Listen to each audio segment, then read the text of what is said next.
할렐루야. 오늘은 2023년 12월 31일 마지막 날, 마지막 주일이 되겠습니다. 한 해 동안 하나님의 은혜가 얼마나 크고 풍성했는지 너무너무나 감사를 드립니다.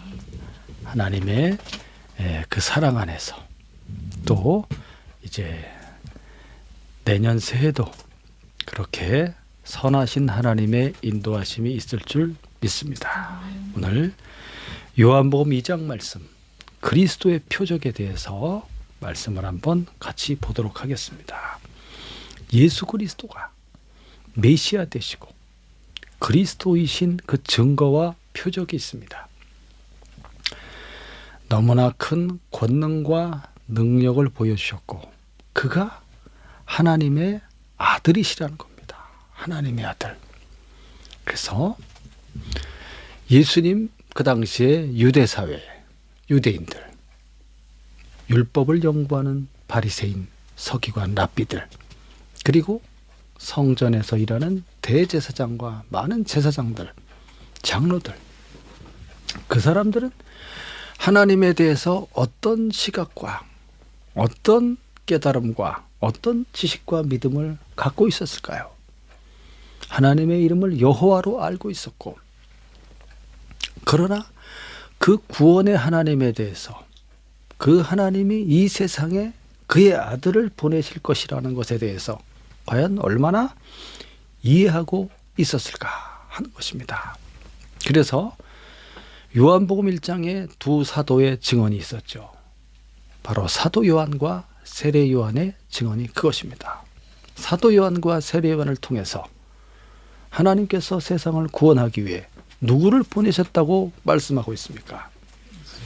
그 이름을 예수라고 하는 그분이 바로 메시아요 그리스도이신데, 그분이 하나님의 아들이시라는 겁니다. 하나님의 아들. 이야, 근데 그 아들은 어떤 아들이었습니까?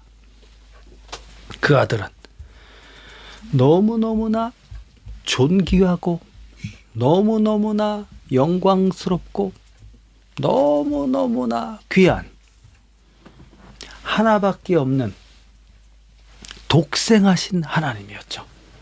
하나밖에 없는 유일하신 분. 그러니까 하나님 아버지가 얼마나 그를 사랑하시겠습니까?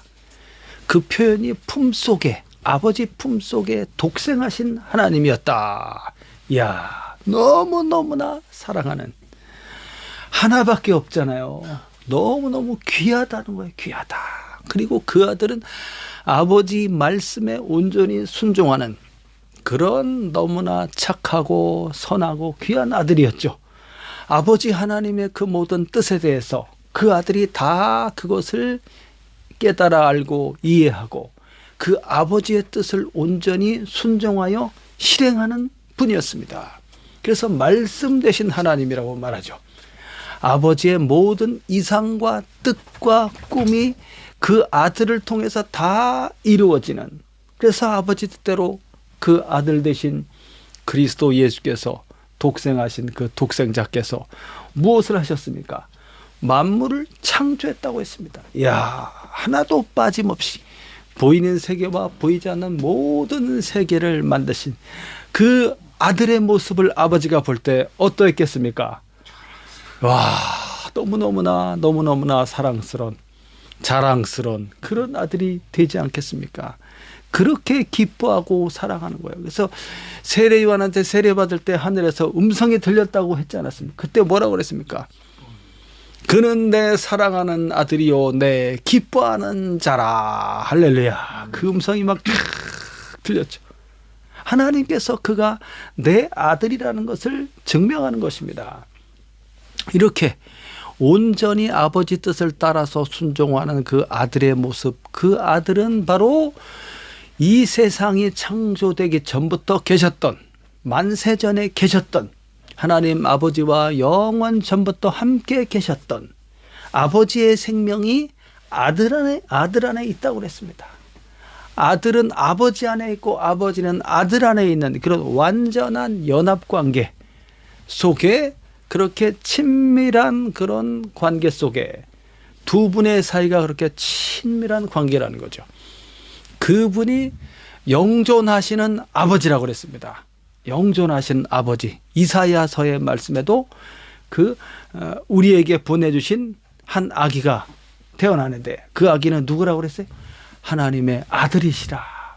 지극히 높으신 하나님의 아들이신데 그가 바로 전능하신 하나님이시며 영존하시는 아버지라고 그랬어요. 평강의 왕이라 할 것임이라. 이야, 그가 바로 예수 그리스도 독생자. 이야. 그래서 하나님의 아들을 세상에 보내시는데 그 아들 대신 하나님의 아들이 세상에 왔는데 그 당시에 유대 사회에서 그 하나님의 아들 예수를 영접했습니까? 안 했습니까? 이해하지 못하고 있었던 거죠. 그렇게 말씀에 계시의 말씀에 아들을 보내실 것이라고 예언하고 있는데 그것을 깨닫지 못했다는 거예요.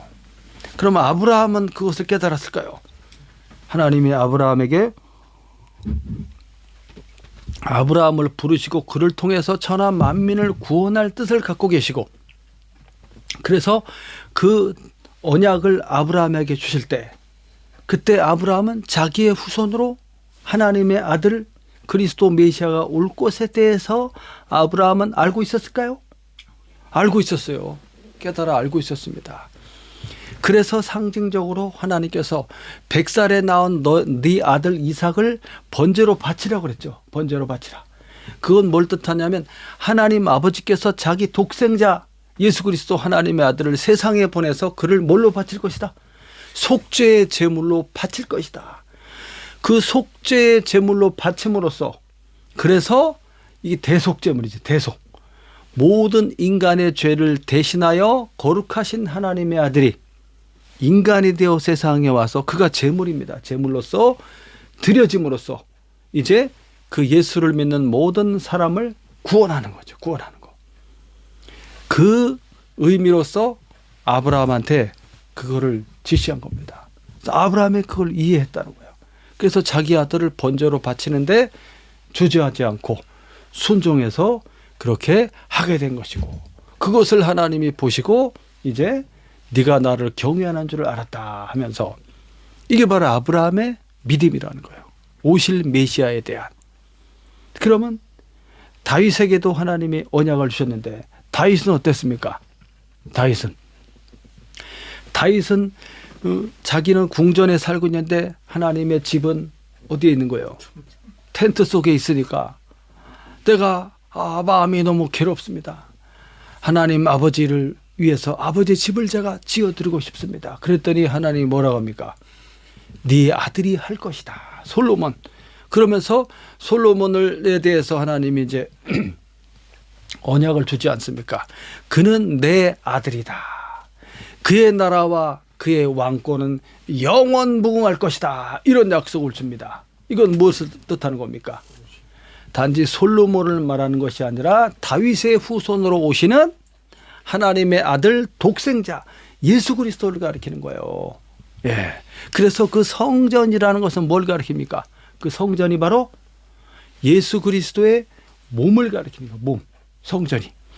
예수 그리스도 하나님의 성전은 하나님의 집이면서 그것은 예수 그리스도의 몸을 의미하는 거예요. 그래서 예수님의 몸된 그 성전. 그래서 예수님의 몸이 뭐라고 그랬습니까? 거룩한 희생 제물이 되는 거지. 대속 제물이 됨으로써 예수님을 이제 죄인을 대신하여 십자가에 못 박혀 피를 흘려 죽는 피의 속죄. 피가 없이는 속죄함이 없는 거예요. 피. 그래서 이제 하나님께서 이런 성막을 만들게 하셔갖고 어떻게 한 겁니까? 수천 년 동안 지내오면서 이제 거기서 뭘 하는 거예요? 양이나 염소나 송아지나 이걸 잡아서 그 피를 흘림으로써 속죄하는 것을 하나님이 알려주시게 된 거죠. 죄사함이 있어야지만이 하나님 아버지 앞에 갈 수 있다는 거예요.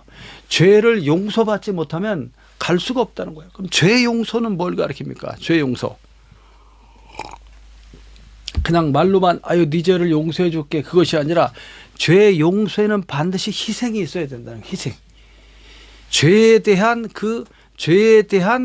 이제 징벌이 있어야 되는 거예요. 징벌이.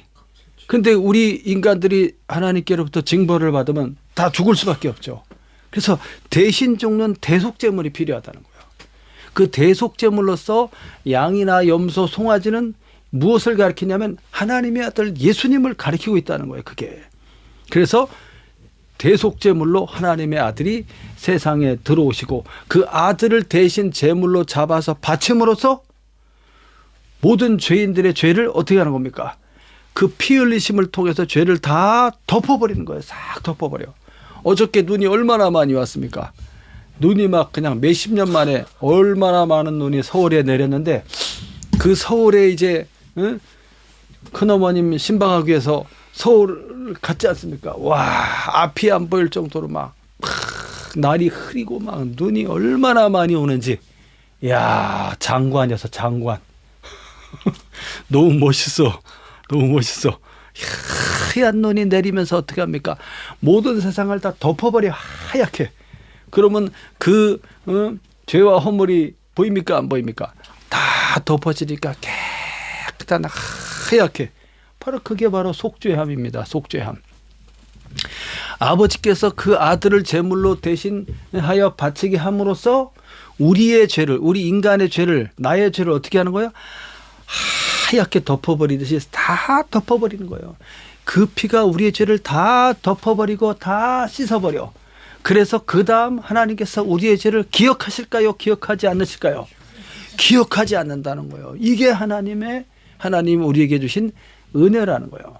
만약에 하나님이 그런 은혜가 없으면 말로만 용서해 주겠지만 우리를 그 죄인을 보면은 또 생각나야 안 나요? 또 생각나면은 이제 못 사는 거예요. 그러면 그때 네가 나한테 이렇게 했지. 나가 이놈아. 이렇게 되면 같이 살 수가 없는 거죠. 그래서 하나님께서는 완전한 죄의 용서와 속죄와 그리고 우리 죄를 멀리 옮겨버리시고 다시 그것을 찾아내지 않는다는 겁니다. 멀리 갖다 치워버리고 기억을 잊어버렸어. 그게 그 안에 뭐가 들었는지 다 잊어버린 거예요. 다 잊어버렸어. 물건 청소하면서 어디다가 담아서 어디다 갖다 놓고 잊어버리잖아요. 거기에 뭐 들었는지 기억나지 않지 않습니까? 그런 것처럼 우리의 죄를 완전하게 속죄하시고 용서하시고 기억하지 아니하신다. 이것이 하나님께서 우리에게 주시는 은혜요 복이라는 겁니다. 그것을 위해서 성막을 만들게 하고 이제 다윗 다음 솔로몬이 성전을 이제 짓게 되는 거죠. 한번 그림 한번 볼까요? 3페이지에 보면 이렇게 성막을 만들어서 성막을 만들어서 이 성막의 의미는 뭡니까? 하나님이 이 백성들 가운데 계시겠다는 거예요. 그래서 이 광야에서 이제 시내산에서 성막을 다 준비해서 만들지 않습니까? 1년 이상 이렇게 만들지 않습니까? 그래서 이것이 완성되었을 때 여기에 구름 기둥과 불 기둥이 쫙 임하여 있게 되고 하나님의 임재의 상징이죠. 구름 기둥과 불 기둥은 내가 너희와 함께 여기 있겠다 이렇게 되고 이제 양이나 염소나 송아지 희생 제물을 잡아서 그 피를 가지고 이제 성소 안으로 들어가서 그다음 지성소 안으로 들어가야 돼요. 제일 안쪽에 거기에 하나님이 거기 계시겠다고 했습니다. 거기에 법궤가 있죠. 법궤 위에 그 피를 뿌려야 됩니다. 법궤를 덮는 그 뚜껑 있지 않습니까? 거기를 속죄소라고 합니다. 대제사장이 1년에 한번 그 피를 가지고 일로 들어가서 이제 지성소 법궤 위 속죄소에다가 거기다가 피를 뿌림으로써 속죄함이 일어나게 되는 것이죠. 그래서 하나님께서 이 성막을 만들게 함으로써 하나님이 이 이스라엘 백성과 함께 계시고 그리고 속죄하는 일을 통해서 죄사함을 주시는 거예요. 그럼으로써 이제 누구든지 하나님 앞으로 올 수 있게 하라는 것이죠. 그러나 구약 시대에 이렇게 성막이라 이제 그 다음 페이지에 보시면 이 솔로몬의 성전입니다. 솔로몬의 성전. 비율적으로 맞춰서 이제 조금 더 크게 지었죠. 예. 자, 그리고 그 밑에 그림은 뭐냐면 이게 바로 헤롯 대왕이 만든 헤롯 성전이 되겠습니다. 어마어마하게 크게 지었어요. 유대인들의 환심을 사기 위해서 어마어마하게 이따 말씀해 보시면 뭐 46년 동안 지었다고 돼 있죠. 이렇게 거대하게 이제 큰 구조물로서 건축물로서 이렇게 수많은 방들과 뭐 이런 거 다 만들었어요. 자, 이렇게 이 성전을 이렇게 집을 지어서 만들게 되지 않습니까? 그렇다면 성막의 그 역할과 성전의 역할이 똑같은 것입니다. 똑같아. 이것은 뭐냐? 하나님의 집입니다. 하나님의 집. 하나님의 집. 그래서 이 하나님의 집이라는 것은 하나님의 아들이 인간이 되어서 몸을 입는 것을 가리켜요.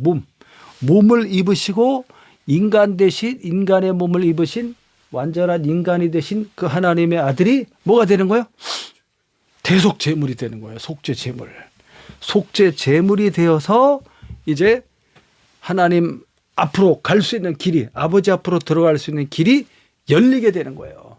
이제는 1년에 한 번 들어가는 것이 아니라 언제든지 그리스도 예수를 믿음으로 그 속죄하신 그 보혈, 피를 믿음으로써 어떻게 되는 거예요? 하나님 아버지 앞으로 언제든지 들어갈 수 있는 길이 열리게 되는 거죠. 그게 바로 성전의 의미가 되겠습니다. 이 성전은 또 무엇을 가리키냐면 천국을 가리키는 거예요. 천국, 하나님의 영원한 나라, 하나님의 집, 영원한 나라. 그 나라에서 이제 영원토록 하나님 아버지와 함께 살게 되는 거죠. 그 집에서. 집이라는 것은 어떤 의미입니까? 집은 집 나가면 고생이죠.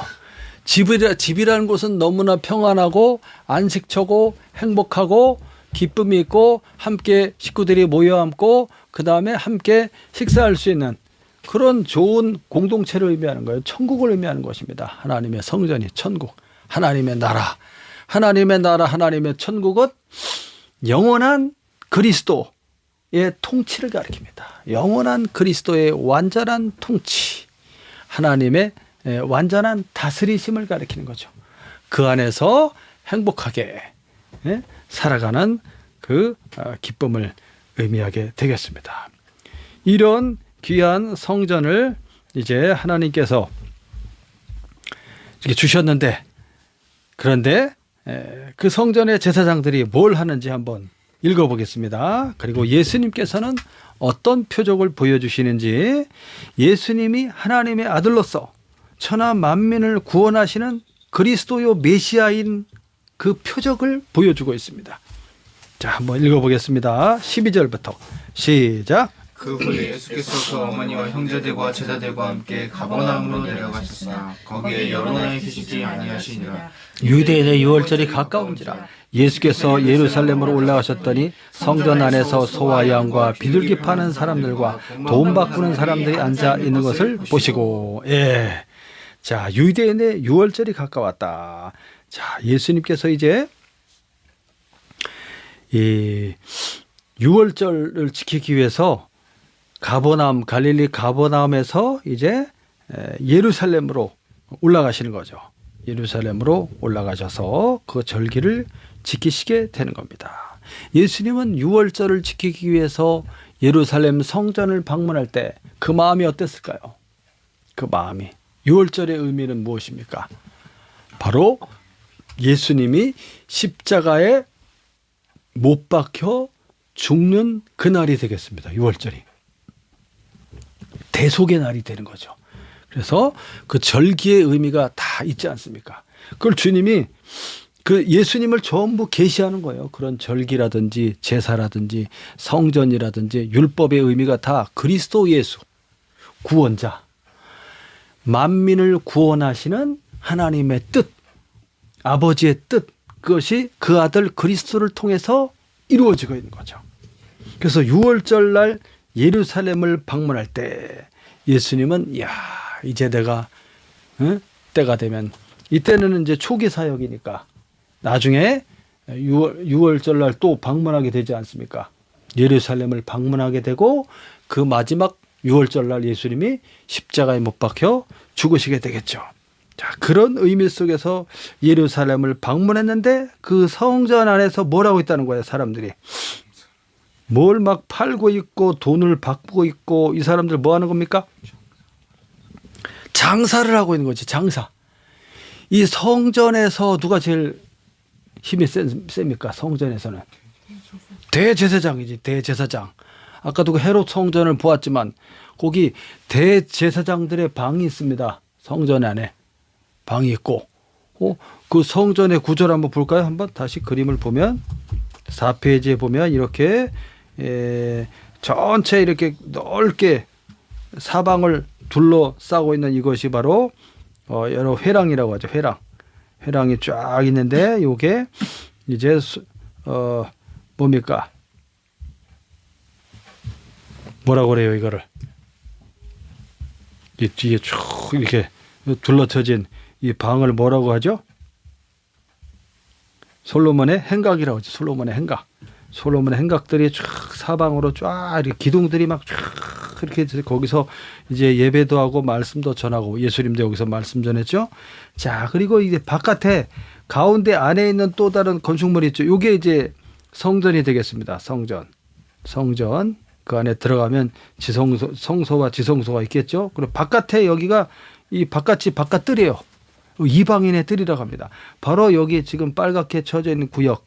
여기서 이 사람들이 장사를 하고 있었던 겁니다. 장사. 대제사장의 허락하에 거기서 장사를 하는 거죠. 왜 장사를 합니까? 뭘 팔았다고 그랬어요? 아까 보니까. 응? 거기서 뭘 팔았습니까? 여러 가지 재물을 파는 거. 재물로 쓰여질 성전 재물용 가축들.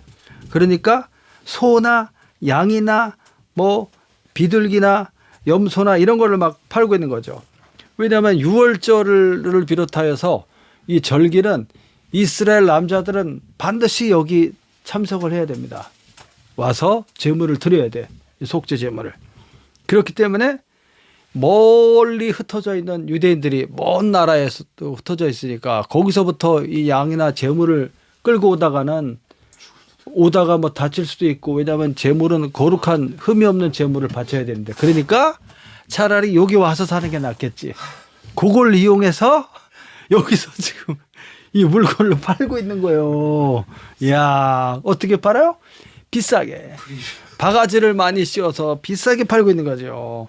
야, 그래서 그 이익을 누가 가져가는 거예요? 이 대제사장이 제일 많이 가져가고, 대제사장을 비롯한 이제 사두개인들이에요. 사두개인들.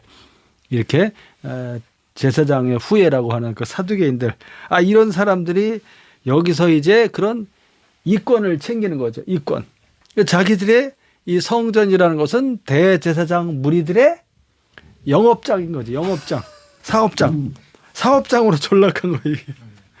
그러면서 성전에서 이제 뭘 하냐면 성전에서 쓰는 돈이 있어요. 돈 바꾸는 사람들이라고 하죠. 돈 바꾸는 사람들. 이 돈 바꾸는 사람들은 뭐냐면 1년에 한 번은 성전세를 내게 돼 있어요. 성전세. 그래서 1세겔, 다음 페이지 보시면 일단 15절부터 읽어보겠습니다. 15절부터 시작.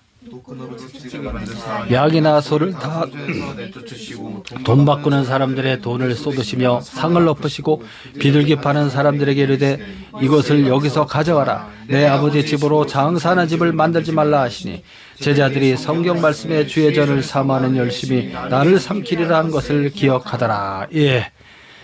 그래서 예수님이 이제 노끈으로 채찍을 만들었어. 채찍 만들어서 막 사람 때리고 그런 게 아니고 채찍을 만들어서 양이나 소 들고 내쫓는 거예요. 바깥으로. 성전 바깥으로 막 내쫓기 위해서 그렇게 한 것이고, 돈 바꾸는 사람들의 그 상을 엎어버렸다. 돈을 쏟으시고 상을 엎었다. 와, 이걸 보면 막 예수님이 얼마나 분노하시는 모습이 나와 있죠. 이렇게 다 쏟아 엎으시고.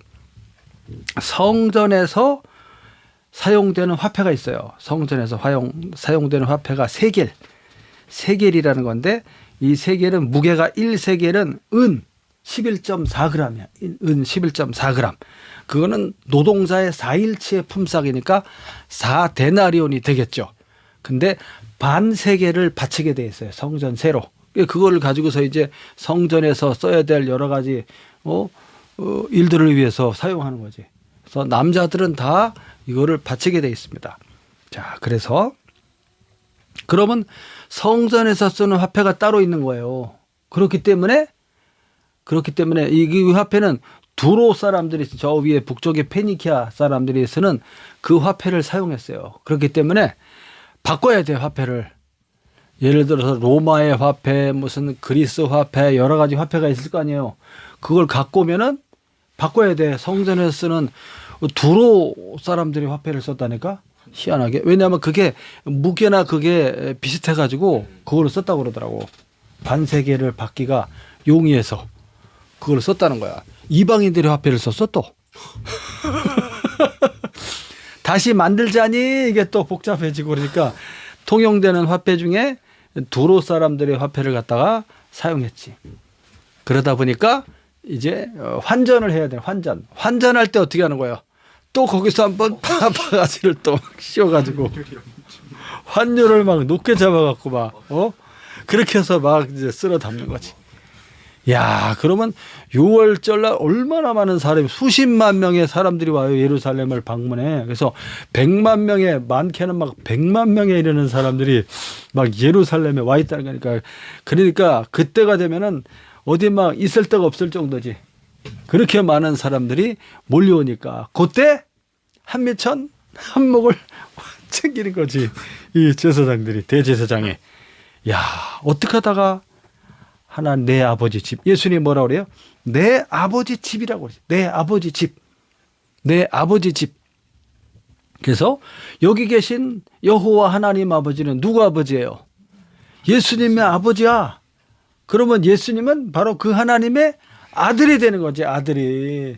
내 아버지 집을 어찌 이렇게 장사하는 집을 만들었느냐. 이게 예레미야 7장 11절에 보면은 뭐라고 나왔냐면 강도의 소굴로 만들었느냐 이렇게 된 거죠. 강도의 소굴 맞지. 하나님께 드려질 그 재물과 그런 것을 이용해 갖고 돈을 갖다가 챙기는 백성들의 돈을 갖다가 주머니를 털어서 자기 배를 채우는 강도의 모습과 똑같죠. 강도의 소굴로 만들었느냐. 여기는 이사야 56장 7절 말씀에는 이 똑같은 구절이 나오는데 내 아버지 집은 뭐하는 집이다? 만민이 기도하는 집이다. 여기는. 이곳은 하나님의 집이고 하나님의 집이라는 것은 하나님의 여기 계시다는 것이고 그리고 여기에 누가 들어올 수 있느냐 이거야. 이 하나님의 집에 누가 들어올 수 있느냐. 만민이 들어올 수 있다는 거지. 만민은 무슨 뜻입니까? 아브라함에게 언약하셨던 대로 천하 만민을 구원하시겠다라는 그 의미가 여기 들어있는 겁니다. 그래서 아까도 봤지만 이 사람들이 양이나 소나 이런 거를 파는 공간이 어디라고 그랬어요? 가운데 안에 이제 진짜 들어갈 성전 있고 성소, 지성소 들어가는 거기가 있고 그 바깥에 이방인의 뜰이 있었다 그랬죠. 이방인의 뜰. 거기서 장사를 하고 있었지. 그러므로 이방인들도 어디까지 들어올 수 있는 거예요? 바깥뜰까지는 들어올 수 있어. 이방인들도. 이게 뭘 의미하는 거냐 이거. 왜 유대인의 이스라엘의 성전에 이방인의 뜰이 있어야 되냐 이거죠. 하나님이 그렇게 만들려고 하신 거예요. 그들도 때가 되면 어디로 들어갈 수 있어요? 성전 안으로 안으로 들어갈 수가 있지. 그 안으로 가장 중요한 본관 안으로 들어가서 이제 성소를 통과해서 대제사장만이 들어갈 수 있다는 지성소에 들어갈 수가 있는 거예요. 어떻게 들어갈 수 있습니까? 대제사장만이 들어갈 수 있는데 바로 속죄 제물로 오신 하나님의 아들 예수 그리스도가 자기의 몸이 속죄 제물이면서 동시에 예수님이 그 제사를 수행하는 대제사장이 되는 거예요. 예수 그리스도가 영원한 대제사장으로서 자기의 몸을 바쳐서 희생의 피를 이제 드리게 되는 거죠. 그래서 이 지상의 성소는 하늘의 성소의 모형이라고 되어 있어요. 히브리서에 보면 저 하늘 천국에 성소가 있어요. 예수님이 그 피를 가지고 하늘 성소에 들어가서 아버지께 바치게 된 것입니다. 그랬을 때 예수님이 십자가에서 운명하실 때 무슨 일이 일어났습니까? 이 성전 안에 성소와 지성소 사이를 이제 분리하는 그런 위에서부터 쫙 드리워진 커튼이 있었어요. 커튼. 그걸 휘장이라고 하지. 휘장. 이렇게 두껍게 여러 가지 실로 짠 그겁니다. 그 휘장이 쫙 쳐져 있는데 그것이 위에서부터 아래로 쫙 찢어져 둘이 되었다. 이 말은 뭡니까? 지성소한 아버지 앞으로 들어갈 수 있는 길이 열렸다라는 뜻입니다. 예수 그리스도가 바로 아버지 앞으로 갈 수 있는 구원의 길이 되는 겁니다. 이야, 그래서 성전이 예수님의 몸인 거예요. 예수님의 몸. 자, 그래서 그런 의미에서 예수님께서 지금 이 일을 수행하고 있는 거죠. 이 참 하나님의 성전이 이렇게 장사하는 소굴이 되어가지고 이렇게 하고 있는 이런 모습을 볼 때 주님이 분노하지 않을 수 없는 거죠. 거룩한 분노를 일으키시면서 그것을 다 상을 엎으시고 이제 그 짐승들을 다 내쫓아 버리시고 이렇게 하시면서 이렇게 여기 17절에 보니까 주의 전을 사모하는 열심이 나를 삼키리라 이런 말씀이 있었다고 그랬죠. 주의 전을 사모하는 열심이 시편 69편 9편에 나와 있는 말씀입니다. 주의 전을 사모하는 열심이 나를 삼키리라 할 정도로 의로운 분노를 팍 일으키게 된 거죠. 그랬을 때 누가 이 광경을 보면서 이 보고를 받으면서 가장 화가 난 사람이 누구였을까요? 대제사장이지. 대제사장 뿐만 아니라 율법을 그렇게 쫓아가는 그 바리새인들 그리고 랍비들 서기관들 이 사람들이 볼 때 저자가 지금 무슨 짓을 하고 있냐 이거야. 성전에서 감히 막 화를 내면서 상을 막 뒤집어 풀면서 뭐 하는 거야 당신 이렇게 된 거죠. 자, 이렇게 광야에서부터 있었던 성막의 모습이고요. 자, 그리고 솔로몬 성전 모습이 있습니다. 자, 그럼 18절부터 한번 또 읽어보겠습니다. 시작. 이에 유대인들이 대답하여 예수께 말하기를 내가 이런 일을 행하니 무슨 표적을 우리에게 보이겠느냐. 예수께서 대답하여 이르시되 너희가 이 성전을 헐라 내가 사흘 동안에 일으키리라. 유대인들이 이르되 이 성전은 46년 동안의 지었건을 내가 3일 동안에 일으키겠느냐 하더라. 그러나 예수는 성전된 자기 육체를 가리켜 말씀하신 것이라. 죽은 자 가운데서 살아나신 후에야 제자들이 이 말씀하신 것을 기억하고 성경과 예수께서 하신 말씀을 믿었더라. 예. 자, 표적을 보여라 이렇게 한 거죠.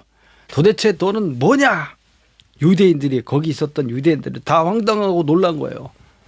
어련히 그냥 그렇게 하는 줄 알고 그러고 있었는데 여기 와서 이 사람들 입장에서는 여기 와서 이걸 사갖고 지금 들어가야 되는데 이걸 다 내쫓아버리고 엎어버리니까 어디 가서 사야 돼 이거.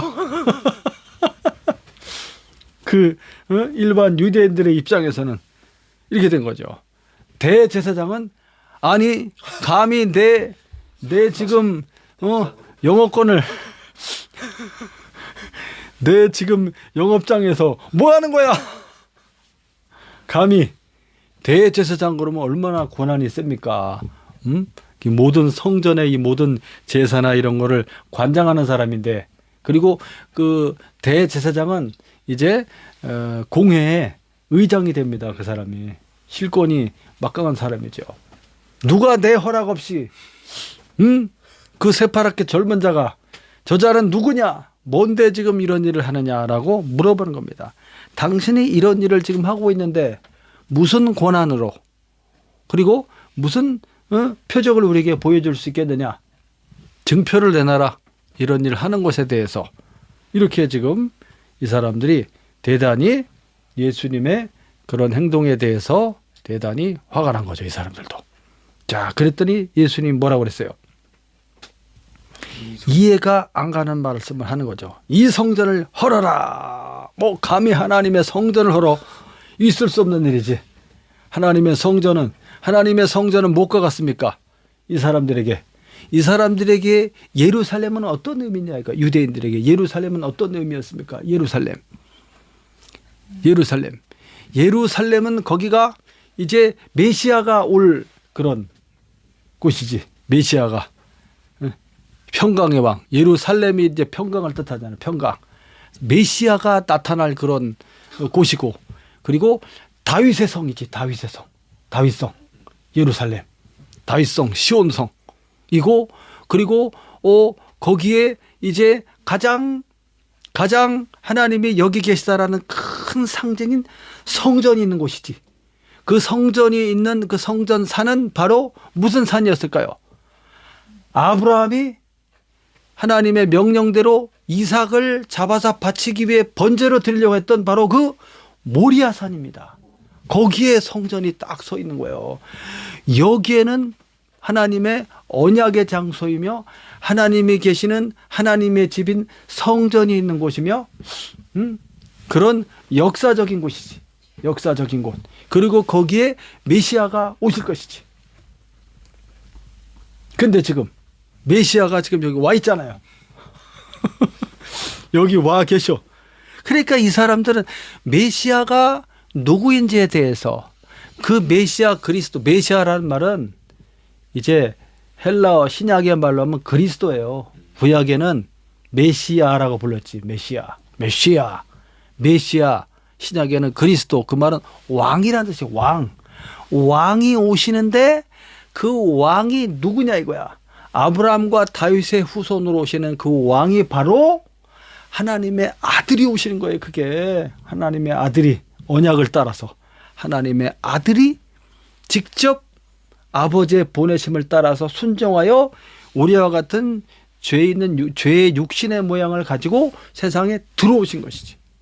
근데 그분은 너무너무나 우리 인간하고는 피조물과는 비교할 수 없는 존귀하신 분이시고 죄가 없으신 분이시죠. 그분이 이제 이 성전에 와 있는 거죠. 그분이. 그리고 그분이 바로 성전이에요. 성전.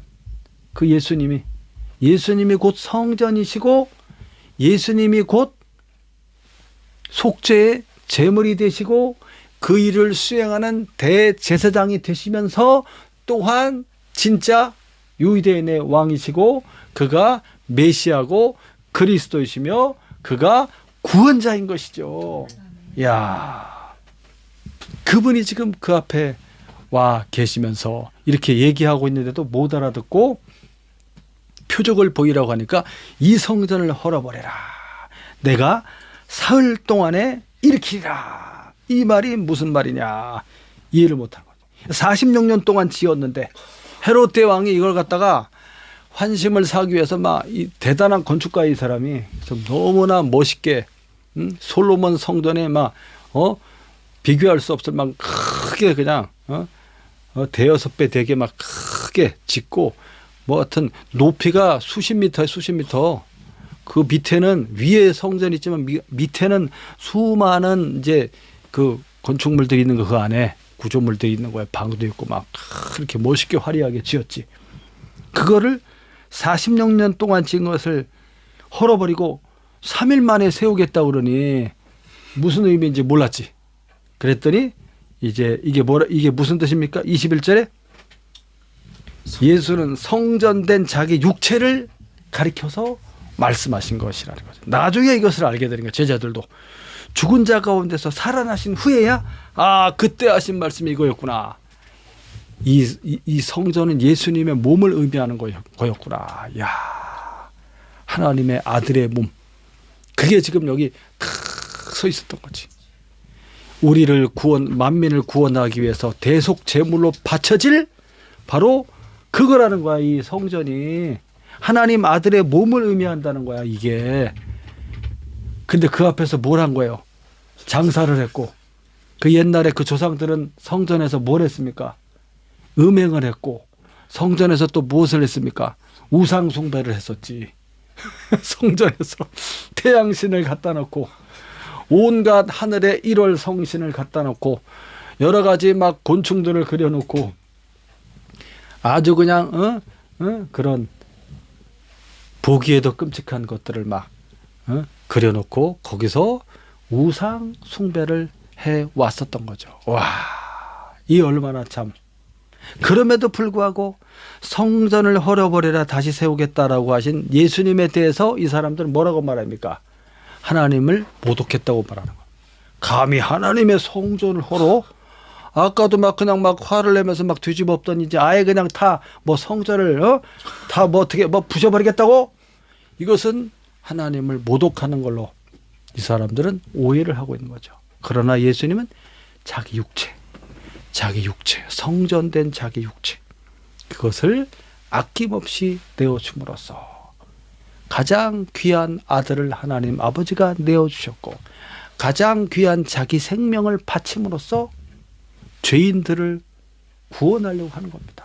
십자가에 못 박혀 피 흘려 죽으심을 의미하고 이 성전을 헐라는 것은 사흘 동안 다시 세우겠다는 것은 그리스도의 부활을 의미합니다.